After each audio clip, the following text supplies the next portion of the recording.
Morning. মশা ঘুরঘুর করছে মামা, তাড়াতাড়ি খা, গরম গরম তাড়াতাড়ি খেয়ে নে, দেখবি গলাটা আরাম লাগবে, ঠান্ডাটা কম লাগবে। আর ওদিকে দেখেছিস পাহাড় জমিয়েছি আমি, সব জামা কাপড় ভাঁজ করতে হবে, সব তোদেরই, আমার কিচ্ছু নেই ওখানে, লজ্জা লাগা দরকার। তাদের কমপ্লিট কর, এক্ষুনি পাপা এসে আবার চিল্লাবে, বাস চলে গেল, বাস চলে গেল। গুড মর্নিং, কেমন আছো সবাই? আশা করি তোমার সবাই খুব ভালো আছো, সুস্থ আছো। আমরাও ভালো আছি, সুস্থ আছি। আর পিছনে যে ঘড়িটা, ওটার টাইম দেখে কেউ বিচার করো না, কারণ টাইম ঠিক নেই। আর আজকে হচ্ছে মকর সংক্রান্তি। দিদি আজকে মকর সংক্রান্তি না পৌষ সংক্রান্তি? যাই হোক, হবে কিছু একটা।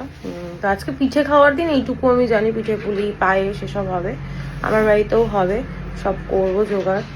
সেটা বিকালবেলা রেখে আসো রান্নাঘরে, তারপর আগে সিনটি বেরোনোর পর সব আছে।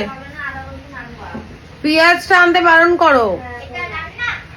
জামা কাপড়গুলোও ভাঁজ করবো, তারপর বাজার যাচ্ছে, বাজার গোছাবো, অনেক কাজ রয়েছে। চলো এখন সিনটিকে বাই করে আসি, তারপর আবার দেখা হচ্ছে। এই ঠান্ডা অনেকদিন পর বাগানে এসছে, দেখো একটা ফুল ফুটেছে। আর টগর গাছে তো কোনো ফুলও নেই, ছোট্ট ছোট্ট পাতা বেরোচ্ছে। আর এই জবা গাছটায় কুড়ি আছে, কিন্তু ফুল ফোটেনি। যাক, একটা ফুলই শুই। নিচের দিকে তাকিয়ে দেখলাম এই যে একটা তারা গাঁদা ফুটেছে, নিয়ে যাই গোপুর জন্য।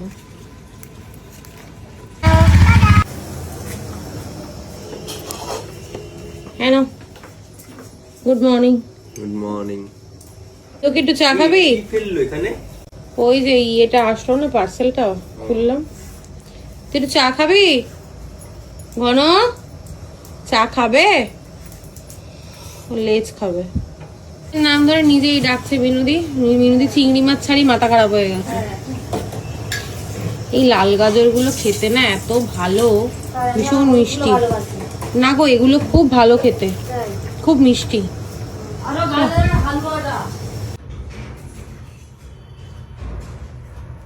আয়, তুই কোথায় দৌড়াদৌড়ি করছিস? হ্যাঁ, আবার বাথরুম। বাজছে এখন 9টা নয়, ওই 10-এর কাছাকাছি আর কি।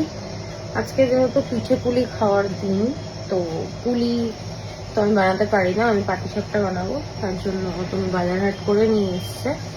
তেলটা কি জন্য এনেছে জানি না, যদি পারি মালপোয়া করবো, কলা আছে ঘরে।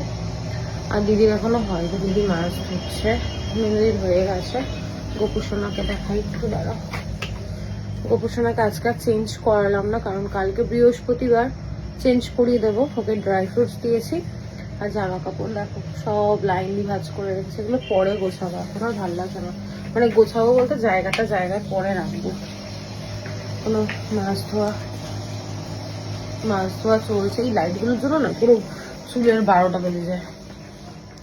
যাই হোক, আমার মোটামুটি কাজকর্ম কমপ্লিট, এখন আমি পুরো ফ্রি। এখন ভিডিও আপলোড করব, তো চলো পরে দেখা হচ্ছে। আজকে আমাদের সবজি বাজার সেরকম কিছু হয়নি, কিন্তু মাছ অনেক রকমের নিয়ে এসছে। প্রথমেই লোটে মাছ, এর মধ্যে আছে মাছের মাথা, দাঁড়া পড়ে যাচ্ছে, বক্সটা আটকে নি। দিদি বললো মাছের মাথাটা রেখে দাও, অন্যান্য দিন দিদিকেই দিয়ে দিই, বাঁধাকপি করবো সেই জন্য রেখে দিতে বললো। আর এখানে এনেছে রুই মাছ। এটা কি মাছ আমি জানি না, ভেটকি মাছ কি জানি না, আমি বলতে পারবো না, ভুলভাল বলে লাভ নেই। এখানে এনেছে পমপ্লেট, এই হচ্ছে। আর এনেছে চিকেন, পড়িস না, এই হচ্ছে চিকেন। এগুলো দেখে ভেবো না যে এরকমই রান্না হয়ে যাবে, দিদি আবার একবার দুবার ভালো করে ধুয়ে তারপরেই রান্না করবে। আর এটার মধ্যে আছে ঘন্টুর চিকেন। এই হচ্ছে মাছ মাংসর বাজার। সকালে আমি যাই খাই না কেন আমার ভাত লাগে, আমি একটু ভাতের পোকা বলতে পারো। ফর আ চেঞ্জ আজকে আমি রুটি খাবো, কারণ আজকে সোয়াবিনের তরকারিটা এত টেস্টি হয়েছে, মানে এত সুন্দর একটা গন্ধ ছাড়ছিল দিদি যখন রান্না করছিল। তা ভাবলাম আজকে আমি একটু সোয়াবিনের তরকারি রুটি খাবো, তাই 2টো রুটি দিদিকে বলেছি এক্সট্রা করতে।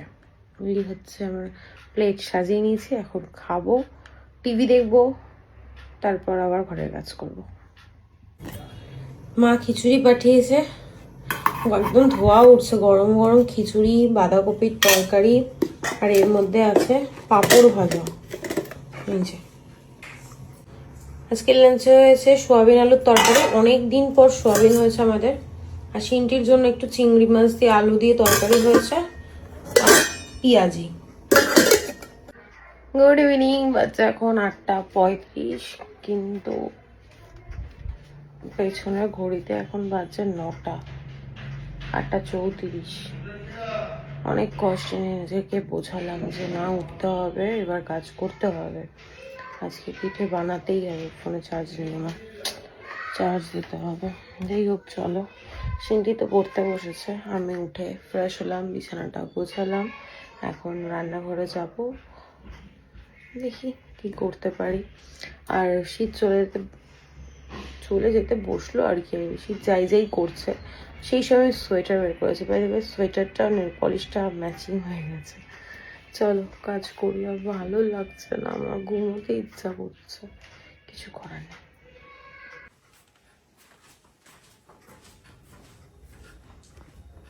আমি করবো পাটিসাপটা, তার জন্য সুজি, চিনি, ময়দা, তেল, কাজু কিশমিশ, চালের গুঁড়ো সব রেডি। এবার তাড়াতাড়ি রান্নাঘরে গিয়ে কাজ শুরু করি।